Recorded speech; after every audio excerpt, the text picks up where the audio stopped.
السلام علیکم ورحمۃ اللہ وبرکاتہ۔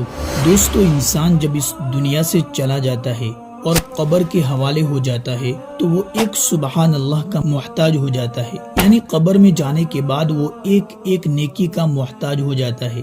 اگر وہ قبر میں جانے کے بعد 1,00,000 مرتبہ سبحان اللہ پڑھ بھی لے، پھر بھی دنیا میں رہنے والے آدمی کے 1 مرتبہ سبحان اللہ کہنے کی برابری نہیں ہو سکتی۔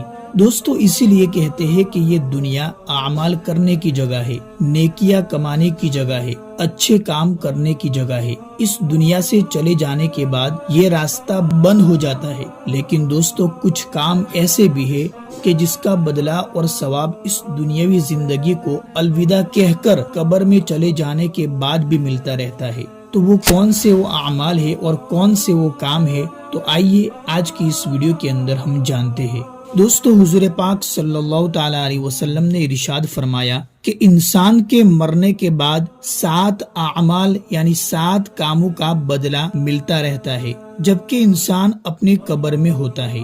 سب سے پہلا، کسی کو علم سکھایا ہو، کسی کو ہم نے دین کا نالج دیا ہو، دین کی تعلیم دی ہو، علم سکھایا ہو۔ نمبر 2، نہر کھود کر پانی جاری کروایا ہو، یعنی لوگوں کے فائدے کے لیے۔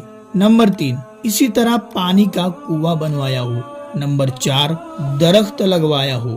نمبر 5، مسجد بنائی ہو۔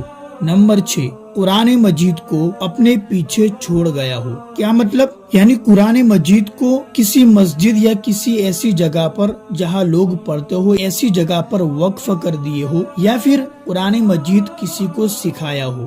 نمبر 7، اپنے پیچھے نیک اولاد چھوڑی ہو جو اس کے مرنے کے بعد اس کے لیے دعائے مغفرت کرتی رہتی ہو۔ تو دوستو، یہ تھے 7 اعمال جن کا بدلہ انسان کو قبر میں جانے کے بعد بھی ملتا رہتا ہے۔ تو آپ بھی اس دنیاوی زندگی کے اندر ان 7 کاموں پر زور دے اور ان 7 کاموں کو کرے۔ انشاءاللہ ہماری قبر کے اندر جانے کے بعد بھی یہ 7 کام ہمارے کام آنے والے ہیں۔ تو اس ویڈیو کو زیادہ سے زیادہ شیئر کریں۔ السلام علیکم ورحمۃ اللہ وبرکاتہ۔